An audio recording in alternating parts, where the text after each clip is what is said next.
রাস্তার অভুক্ত মানুষকে খেতে দেন, তাই স্বামী ছেড়ে চলে গেছে। কাটোয়ার কাজুলি বিশ্বাস গত 1 বছর ধরে প্রতিদিন রাস্তার ক্ষুধার্ত মানুষের মুখে অন্ন তুলে দিচ্ছেন।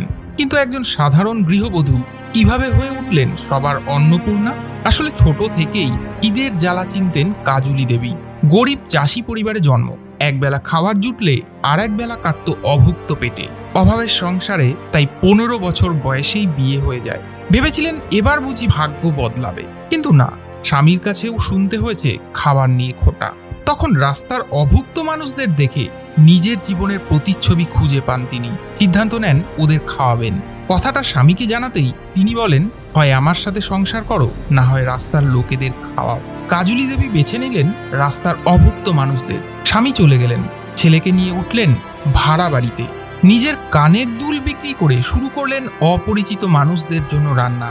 বাধা এসেছে, কিন্তু তিনি থামেননি। প্রতিদিন প্রায় 100 জন মানুষের রান্না করে খাওয়ান তিনি। অনেকেই সাহায্যের হাত বাড়িয়েছে।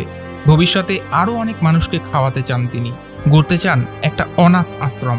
The better India Bangla salute জানায় এই বাস্তবের অন্নপূর্ণাকে।